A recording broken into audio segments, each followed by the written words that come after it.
कहानी ट्रेन। ये ट्रेन रोज रुकती है नए स्टेशन पर, मिलाती है आपको एक नई कहानी और कई नए किरदारों से। तो सब सवार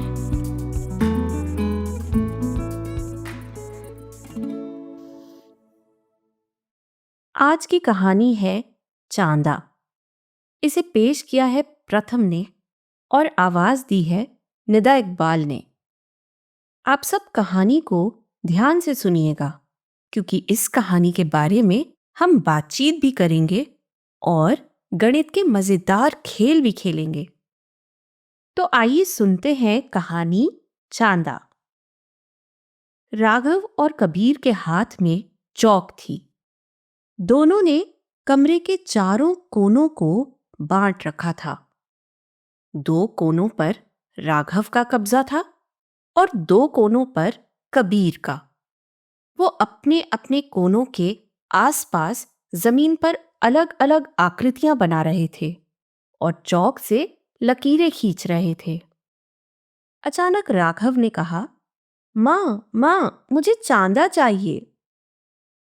माँ मुस्कुराई और बोली, बेटा, चांद तो आसमान में होता है। उसे देख सकते हो मगर छू नहीं सकते। माँ का जवाब सुनकर कबीर भी बोल पड़ा, माँ, मुझे भी चांदा चाहिए। अब माँ थोड़ा चौंक गई। दोनों बच्चे हंस रहे थे और बार बार चांदा दीजिए कह रहे थे।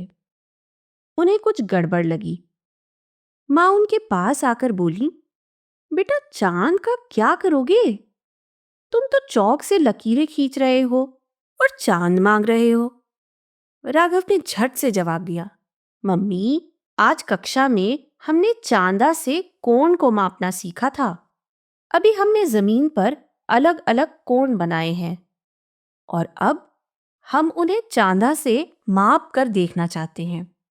कबीर ने जोड़ा, आपको पता है, चांदा द्वारा मापे गए कोणों का माप अंश या डिग्री में होता है। माँ हंस पड़ी और सिर पर हाथ मारकर बोली, ओहो, तो तुम लोग चांद की नहीं चांदा की बात कर रहे थे। माँ ने उन्हें चांदा यानी प्रोट्रैक्टर दिया। अब दोनों अपने अपने बनाए गए कोणों को माप कर उनकी तुलना करने लगे। आइए अब कहानी से जुड़े कुछ सवाल जवाब हो जाएं। राघव और कबीर ने चांदा यानी प्रोट्रैक्टर की कौन सी खासियत मां को बताई? आपकी ज्योमेट्री बॉक्स में गणित के कौन कौन से टूल हैं, उनके नाम लिखिए। अपने आसपास की ऐसी 3 चीजों के नाम लिखिए जिनके अंदर के सभी कोण की माप बराबर हो।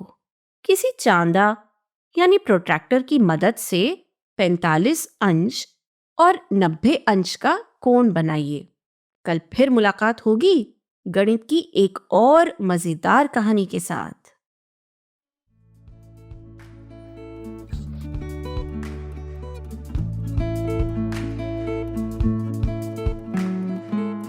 आशा है ये कहानी आपको पसंद आई होगी।